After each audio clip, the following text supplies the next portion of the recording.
한 주일 동안 건강하셨습니까? 여러분의 건강지킴이 TV 닥터 인사이드 곽동원입니다. 본격적인 여름이 됐습니다. 식물도 동물도 번창하는 계절 여름. 자, 이 여름에 세균과 바이러스는 과연 가만히 있을까요? 눈에도 보이지 않는 이 작은 것들이 얼마나 독하고 무서운지 알고 계시죠?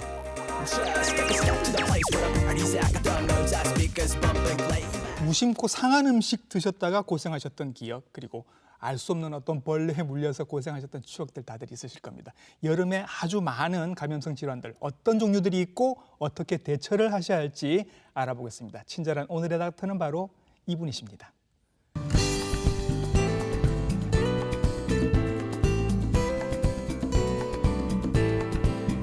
네, 스튜디오에 나와 계십니다. 감염내과 전문의 정동식 선생님이십니다. 선생님 안녕하십니까? 네, 반갑습니다. 동아대학교 병원 감염내과 정동식입니다. 네, 선생님과는 지난번에 코로나 때도 여러 번 모시고 좋은 말씀 많이 들었던 기억이 있습니다. 자, 오늘은 여름철 감염병에 대해서 한번 여쭈어볼 텐데요. 유난히 여름의 감염병에 대한 얘기들을 저희들이 많이 하게 됩니다. 이 여름이라는 계절이 저도 좋아하긴 한데 세균이나 바이러스도 이 계절을 좋아하는 건가요? 네, 맞습니다. 예. 일반적으로 세균 같으면요. 네. 온도가 높거나 습도가 높으면은 이렇게 증식을 하고 잘 자랄 수가 있거든요. 지들이 좋아하는 계절이군요. 맞습니다. 예, 근데 예. 여름철이 바로 이 온도와 습도가 딱 최적화된 시기가 될 수가 있는 거죠. 예. 그래서 우리 시청자 여러분들 보통 여름철에 음식을 밖에 내두면은 1시간, 2시간만 해도 음식이 상하잖아요. 예. 그래서 그 상한 음식에 더더구나 이런 세균들이 또 잘 자랍니다. 그러니까 아까워서 또 다들 드시고 버리지 못하고 드시고 맞습니다. 그러다가 탈이 나고 그런 건 거죠. 그래서 보통 기온이 한 20도 이상이 되는 5월부터 해서 9월 정도에 이런 예. 식중독이 발생률이 많이 올라가는 예. 그런 분포를 보이고 있습니다. 예, 확실히 이 계절이 이제 감염병들이 많이 생길 수 있는 계절이다라고 말씀하셨습니다. 가장 흔하게 우리가 알고 있는 게 식중독인 것 같습니다, 선생님. 네. 식중독, 그러니까 종류가 많은데 가장 흔한 게 세균에 의한 식중독 맞나요, 선생님? 네, 그렇긴 한데요.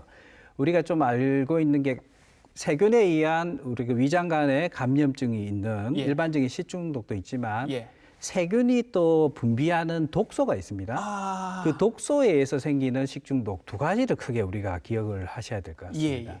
그래서 우리가 보통 세균성 위장관염이라고 하는 부분은 우리가 세균성이라면은 이런 감염증을 일으키는 세균이 원인이고요. 예.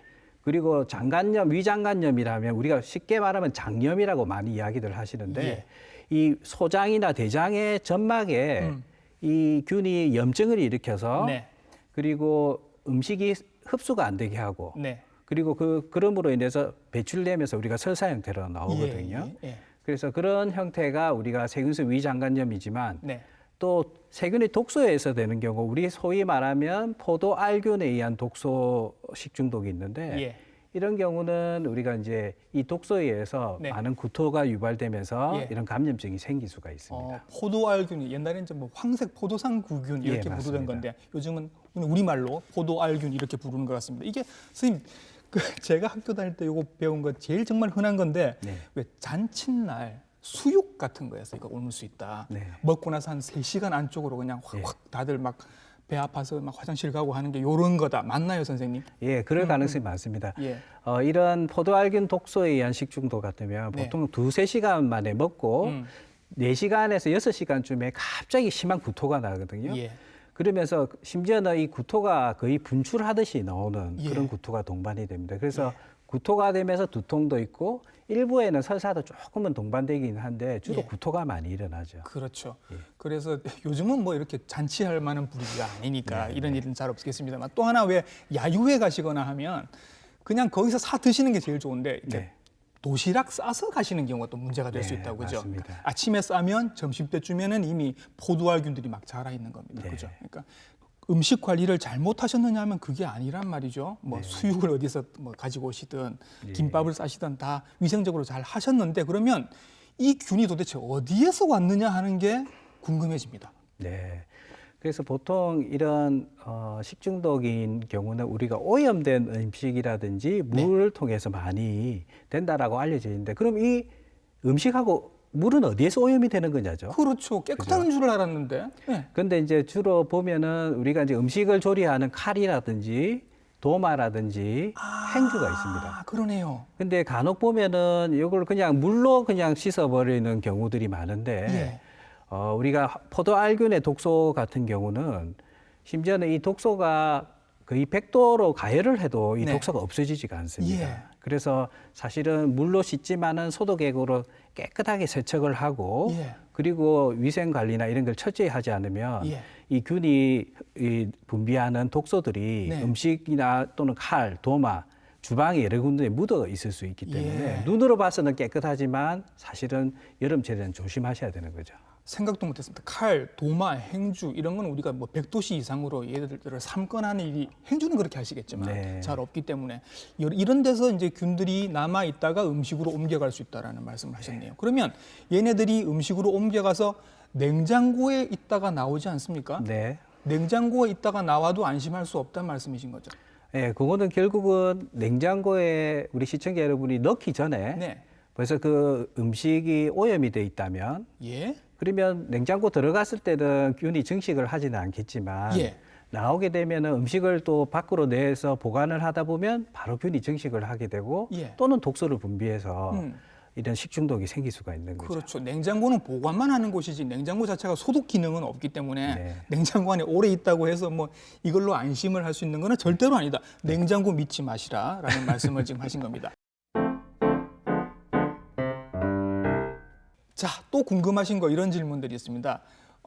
아직도 이 얘기들은 계속 돌고 있습니다. 비 오는 날 생선회는 비 오는 날 먹으면 안 된다라는 얘기는 다들 들어봤습니다. 네. 그런데 이게 사실인지 아무도 얘기를 해주지 않습니다. 선생님께 오늘 여쭤봅니다. 어떻습니까? 예, 저도 그런 질문들을 종종 들었던 적이 있는데요. 그 심지어는 또 여름철에는 비 오면은 전혀 회를 안 드시는 분도 있더라고요. 일부러 그렇게 하신다고 하더라고요. 네네네.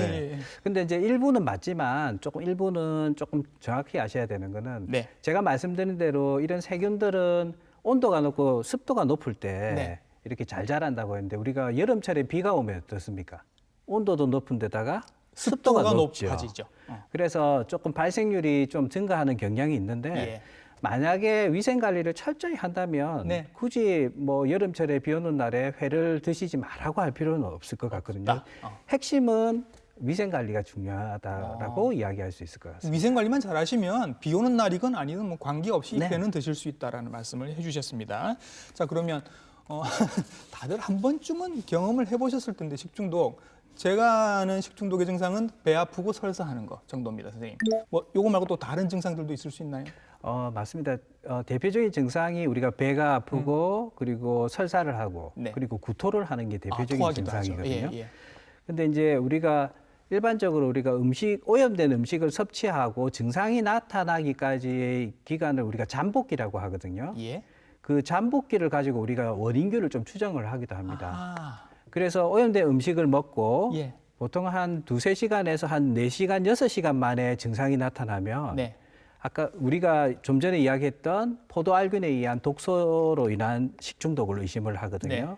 그래서 우리가 구토를 심하게 하죠. 예. 너무 심하게 하다 보면 가슴이나 배 쪽에 근육도 아플 정도로 하게 그렇죠. 되는데 배 아파요, 맞아요. 예. 아마 우리 시청자 여러분 중에는 그런 경험을 하셨을 것 같은데 이런 경우에는 너무 걱정을 안 하셔도 됩니다.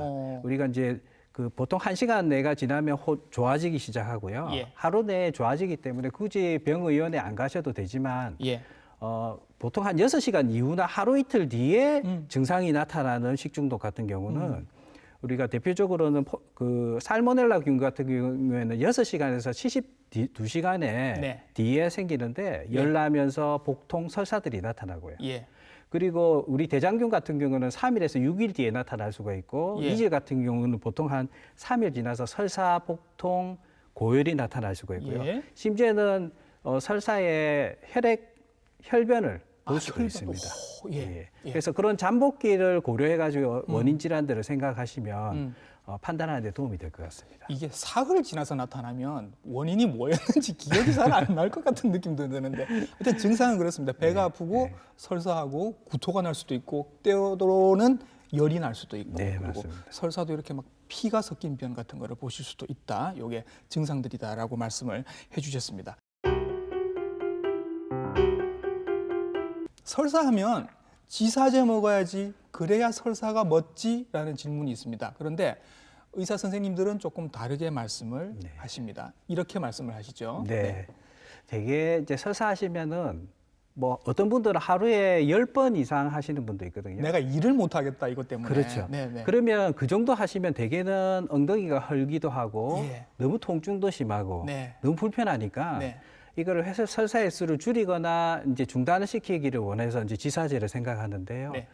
우리가 일반적으로 이게 식중독이 걸리게 되면요, 결국 이 세균이나 독소가 장에 이렇게 머무릅니다. 그러면 우리 몸에서는 이거를 이겨내기 위한 면역 시스템이 발동을 하게 되면요, 예. 이 세균이나 독소를 빨리 몸에서 배출시켜야 되거든요. 예. 배출시키기 위해서 이런 설사의 형태로 밖으로 빼내게 됩니다. 아, 몸 밖으로 내 보내기 위해서 일부러 설사를 하는 그렇죠. 거다. 예, 예. 그런데 그거를 막아버리면 세균이나 독소가 그대로 있는 거죠. 빠지지 않고 장에 남아 있잖아요. 예, 예, 예. 그럼 이게 너무 많아지게 되면 예. 결국은 혈액을 타고 폐혈증으로 악화될 수가 있어요. 아, 예. 그래서 이런 세균성 식중독이 있는 경우에는 네.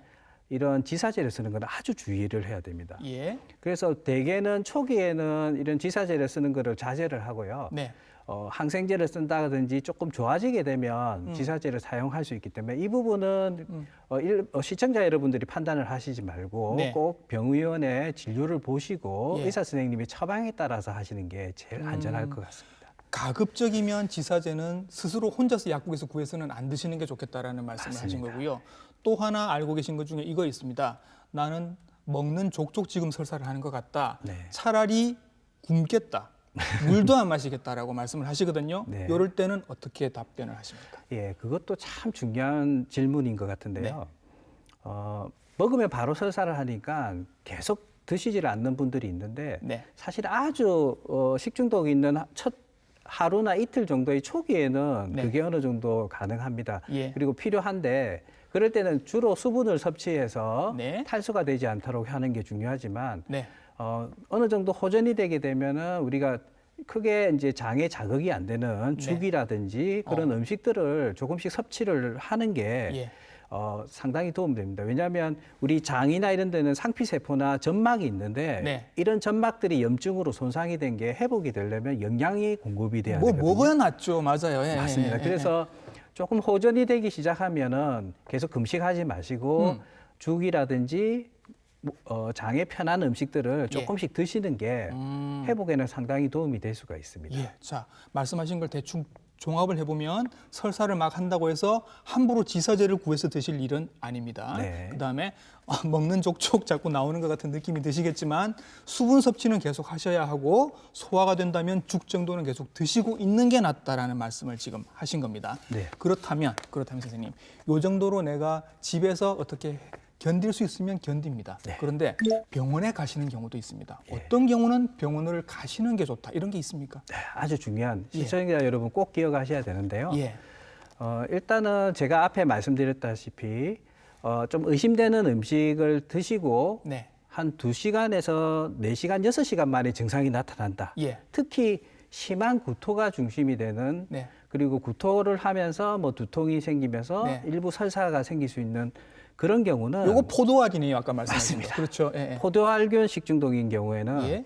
이런 경우에는 굳이 병원에 바로 가실 필요는 없고요. 예. 구토가 있은 이후에는 어느 정도 수분을 섭취하시면서 안정을 취하시면 거의 하루 만에 회복이 되니까 큰 문제가 없는데 네.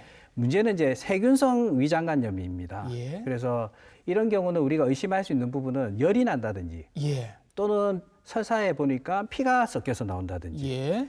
그리고 배가 심하게 아프면서 설사가 이렇게 끈적끈적하면서 점액질로 나오는 경우가 있어요. 콧물처럼 뭐 그런 게 막 묻어 나오고. 네, 맞습니다. 예. 그런 경우에는 세균성 위장관염일 가능성이 높기 때문에 이런 데는 항생제를 써야 되기 때문에 예. 이런 경우에는 꼭 병의원에 방문하셔서 꼭 예. 진료를 받고 항생제 처방을 받으셔야 됩니다. 금방 생겨서 금방 낫는 거면 집에서 혼자서 어떻게 하셔도 되는데 네. 증상이 심하다, 막 열도 나고 변도 막 피가 섞여 나오고 점액이 섞여 나오고 이럴 경우에는 병원에서 항생제 치료를 받으시는 게 좋다라고 말씀을 하셨습니다. 그러면 장염으로 사실 입원해 보신 분들이 좀 계실 텐데 이분들은 또 병원에 가서 내가 마땅히 입원을 했더니 별로 마땅히 해주는 게 없던데 뭐 이런 얘기를 하시는 경우도 있습니다. 네, 네. 치료는 선생님은 병원에 가면 어떤 치료를 하시나요? 그게 사실 식중독에서 제일 많은 증상이 설사하고 구토잖아요. 그렇죠. 네. 그게 설사 구토를 하게 되면 결국은 몸에 수분이 많이 결핍이 됩니다. 네. 그리고 전해질이라고 이온 성분이 우리 몸 안에 또 결핍이 되기 때문에 예. 사실 예전에는 콜레라로 해가 설사가 계속되는 경우에 네. 이걸로 사망도 했거든요. 그러니까 탈수만 갖고도 사망을 맞습니다. 하는 거죠. 예. 그래서 이런 병원에 가시면은 수액을 달고 있고 수액 공급하는 것 자체가 엄청나게 중요한 치료 중에 하나가 되고요. 예. 거기에 또 당연히 전해질도 같이 투여를 하게 됩니다. 예. 그리고 방금 말씀드렸다시피 세균성 장간염인 경우에는 또 그 세균에 대한 부분의 원인 세균에 대한 항생제 치료가 또 중요한 치료가 되기 예. 때문에 그런 부분들이 이제 치료를 받으시게 되고요. 네. 또 이제 이런 감염증이 되고 음식을 제대로 흡수가 안 되고 그런 부분이 있기 때문에 네. 영양 공급을 또 이제 병원에 혈관을 가시면 통해서 할 수도 있는 혈관을 일이고요. 통해서 할 수가 있습니다. 예. 자, 이렇게 해서 세균성 식중독 알아봤고요. 뉴스에 나왔습니다. 올해도 어김없이 여름이 되니까 비브리오 폐혈증 환자가 발생했다라는 뉴스가 떴습니다, 선생님. 네. 이게 뉴스에 나올 정도면 꽤 심각한 것 같은데 이 기회에 정확하게 한번 소개를 해주시죠. 비브리오 폐혈증. 예. 지금 여름철에 감염성 질환 중에 예. 가장 위험하고 중요한 질환 중에 하나가 이 비브리오 폐혈증이거든요. 예. 그래서 대개 우리가 이제 해수면 온도가 20도 이상 올라가게 되면 이런 비브리오 폐혈증을 유발하는 균이 비브리오 풀민디쿠스라는 균이 있습니다. 예. 이 균이 조개라든지 네. 굴 예. 그리고 어패류 등에서 잘 증식을 하게 됩니다. 네. 그런데 이제 이 증식된 이 균을 익히지 않고 드시거나 예. 또는 이 오염된 바닷물의 상처난 부위에 노출이 되게 되면 네. 이런 감염이 생길 수가 있거든요. 예. 그래서 특히 우리나라 같은 경우는 예. 조개와 굴을 드시고 감염이 된 경우들이 보고가 되고 있고요. 특히 늦여름이라든지 초가을에 우리 전어회를 많이 먹잖아요, 그죠? 그래서 그런 전어회를 먹고 또 생기시는 분들도 보고가 되고 있습니다. 네, 여름인데 사실 회 먹지 마라, 조개 먹지 마라 이럴 수는 없는 일이고 맞습니다. 실제로 많이 드시는데 예, 예. 비브리오 폐혈증이 아까 그래프도 봤는데 이렇게 뭐 많이 생기는 건 아닙니다. 네. 뭐 어떤 분들에게 이렇게 심각한 병이 오는 건가요? 예, 그래서 시청자 여러분 너무 걱정은 하지 마시고요. 예. 특히 일반인 분들은 그렇게 드시더라도 크게 문제가 없는데 예. 특히 이제 이런 비브리오 폐혈증에 아주 취약하신 위험군들이 있습니다. 네. 그래서 대개는 저희도 치료할 때 조사를 해보면 간이 안 좋으신 분들요. 간 안 좋으신 분들. 네. 예. 간경화가 있다든지 예. 그리고 또 만성 간질환이 있다든지 예. 또는 또 술을 많이 드셔가지고 예. 알코올에 거의 중독이 되실 정도로 마시는 거 아닌가 하는 분들 예. 이런 분들에서 이게 잘 옵니다. 예. 그리고 만성 질환 중에는 우리가 당뇨라든지 네. 또는 만성 콩팥 질환이 있다든지 예. 또는 류마티스 관절염이 있어가지고 우리 여러 가지 면역 억제제를 좀 쓰는 분들 이런 분들이 예. 이렇게 익히지 않은 어패류를 드시거나 또는 회를 드시고 나서 이렇게 비브리오 폐혈증이 생기는 경우들이 있어서 일반인 분들은 예. 너무 걱정은 하지 않으셔도 되지만 이런 위험군들은 꼭 이렇게 여름철에는 익히지 않은 어패류나 생선회를 드시는 것은 좀 조심하셔야 될 것 같습니다. 기저질환 있으신 분들 지난 한 해 반 동안 코로나 때문에 되게 서러우셨는데 그렇죠. 예, 여름에도 또 비브리오를 조심을 하셔야 되네요. 저희가 사실 폐혈증 환자들을 저는 사실은 봤는데 비브리오 폐혈증 환자를 봤는데 조금 특이한 증상들이 있습니다. 근데 일반인 분들은 보신 적이 없거든요. 그렇죠. 이분들은 어떤 증상들이 있지요? 대개 감염이 되시고 나면요. 이게 증상이 한 3일 만에 네. 3시간에서 3일 만에 바로 춥고 떨리면서 예. 고열이 나타날 수가 있습니다. 네. 그리고 여러 가지 근육통도 생기면서 네. 특징적인 부분이 아까 보셨다 했지만 네. 양 다리 쪽에 예. 하지 쪽에 빨갛게 붓게 되고 예. 거기에 출혈성 반점 같은 게 생기다가 예. 계속 그대로 두게 되면 거기 수포가 생깁니다. 예. 그래서 수포가 생기다가 또 진행이 되면 까맣게 괴사가 일어날 수가 있기 때문에 예. 아주 피부가 특징적인 증상을 나타낼 수가 있습니다. 예, 마치 피부병 환자를 보는 것 같은 그런 느낌이 들 정도였는데 네. 그러면 이게 뭐 그 간 질환이 있거나 기저 질환이 있으신데 나도 모르게 이제 그 날 음식들을 이렇게 드시고 이제 생각해 보니 내가 뭘 먹었네. 그러면 약간 걱정이 되시는 분들은 네네. 초기 증상으로 내가 이렇게 좀 조심히 하자는 거. 네. 이렇게 눈치챌 만한 그런 증상들이 있습니까? 일단은 그 음식을 드시고 나서 열이 나면서 예. 그리고 피부가 약간 다리 쪽에 붓거나 예. 통증이 생기고 예. 그렇다면은 예. 빨리 이렇게 빨리. 응급실이나 병원에 가보셔야 될 것 같습니다. 예, 예.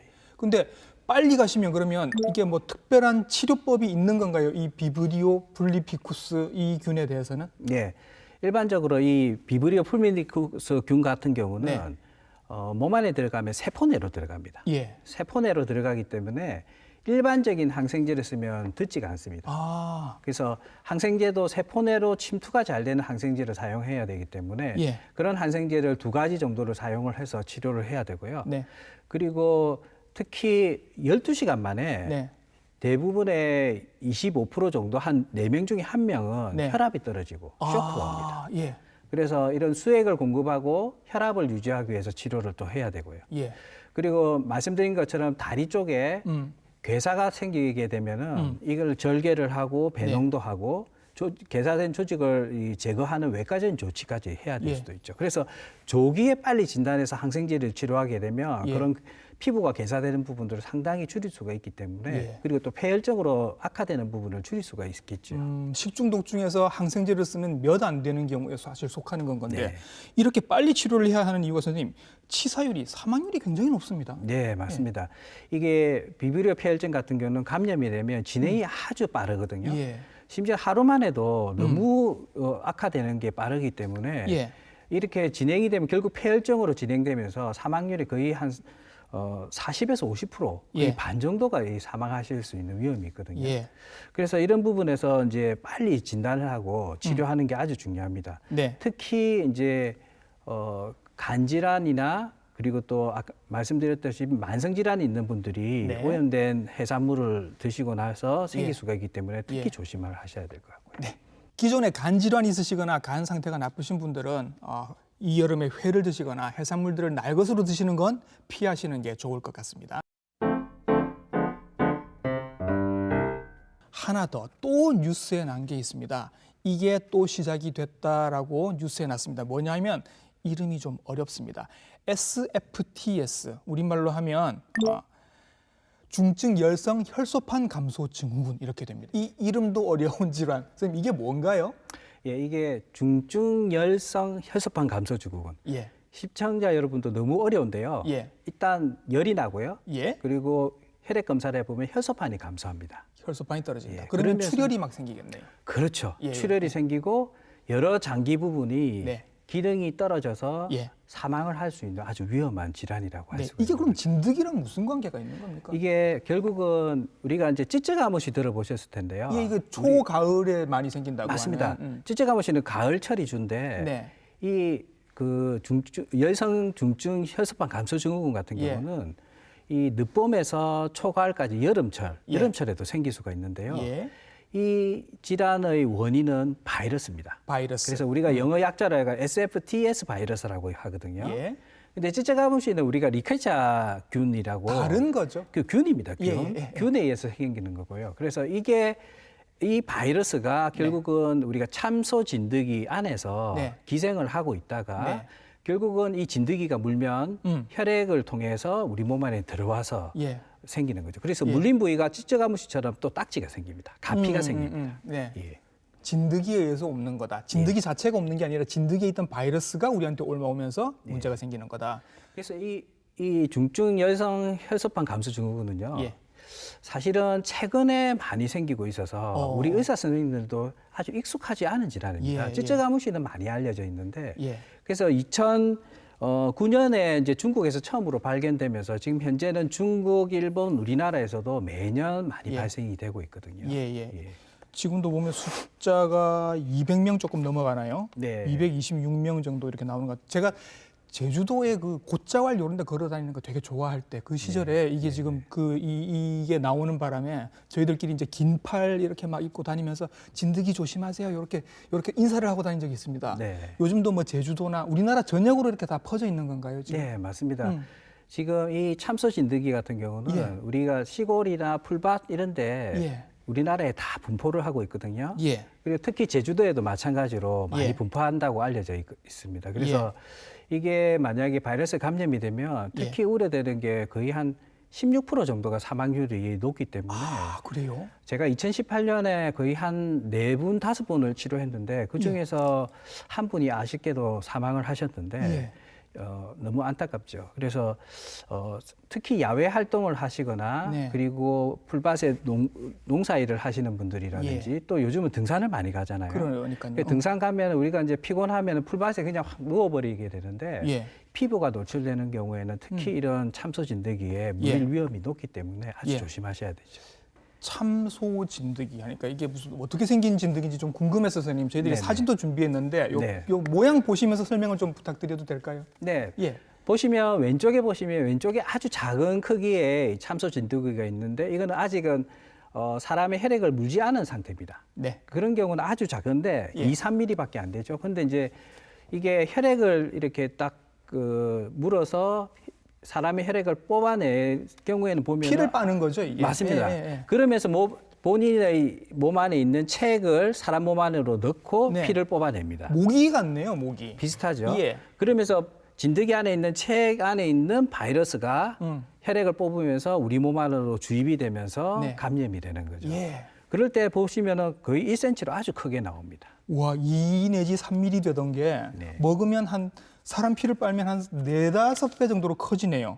요 정도면 이제 눈에 띌 것 같은데 이제서야 이제 우리는 알게 되는 거 아닙니까? 아, 얘가 날 물었구나. 내 피를 얘가 이만큼 빨았구나. 그러면 선생님, 이제 의심을 해야죠. 내가 아까 말씀드린 SFTS에 걸렸을 수도 있다. 증상 같은 게 있습니까? 그래서 이 진드기에 물려가지고 저희 외래 진료를 받으러 오시는 분이 있거든요. 그분들이 걱정하는 게 과거에 이제 뉴스에서 살인 진드기 많이 살인진드기 들었잖아요. 맞아요.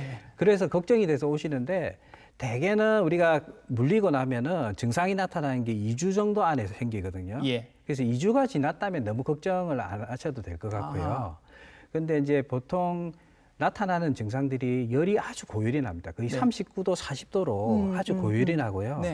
그리고 뭐 근육통, 두통이 생기면서 특징적으로는 우리가 찌찌가무시하고 달리 구토가 난다든지 복통이 됐다든지 설사가 좀 많이 나올 수 있어요. 그러니까 소화기 증상들이 많이 나타날 수 있죠. 그래서 고열이 나면서 소화기 증상이 나타난다라고 하면은 일단은 의심을 하시고 집에서 해열제 먹고 지내시면 안 되고 빨리 진료를 받으시는 게 좋습니다. 특히 야외 활동이나 등산을 하시고 나서요.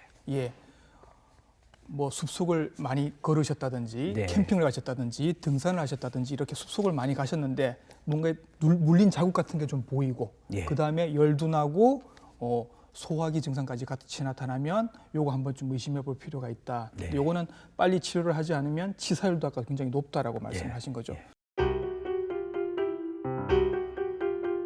이렇게 무서운데 선생님 이건 백신 같은 게 없습니까? 참 안타까운 부분은 지금 현재는 이 열성 중증 혈소판 감염증에 대한 이 바이러스에 대한 지금 백신이 개발이 된 게 없고요. 그리고 특별히 효과적인 치료법도 지금은 없습니다. 우리가 찌찌가무시는 사용할 수 있는 항생제가 있기 때문에 항생제를 쓰면은 아주 빨리 좋아지는 그런 치료 효과를 볼 수 있는데 이런 열성 중증 혈소판 감소증 같은 경우는 그런 부분이 없기 때문에 결국은 고열이 있으면 열을 좀 떨어뜨리고 그리고 혈압이 떨어지면 혈압을 맞추고 수액을 공급하고 이런 대증적인 치료를 주로 할 수밖에 없는데 하지만 대증적인 치료로도 효과적으로 치료를 할 수 있고 저도 그 환자분들을 여러 분 치료를 해서 또 호전되게 했던 경험들이 있기 때문에 의심되면 의료기관에 꼭 진료를 받고 치료를 받으셔야 되겠죠. 그렇게 이제 초기에 오시면 어떻게든 치료가 잘 되는데 그 시기를 놓친 분들 그리고 그렇게 해서 이제 안타까운 결과를 보신 분들은 선생님 어떤 합병증 같은 게 나중에 있었던 겁니까? 대개 보면은 여러 장기에 동반이 되는데요. 특히 심장 쪽에 이게 영향을 미치게 되면은 심근염이 동반이 되고요. 그리고 부정맥이 생기는 경우들이 상당히 많이 발생을 할 수 있습니다. 그리고 뇌 쪽에는 뇌수막염도 생길 수가 있기 때문에 의식이 처지면서 두통이 심하게 나타나는 증상도 나타나고요.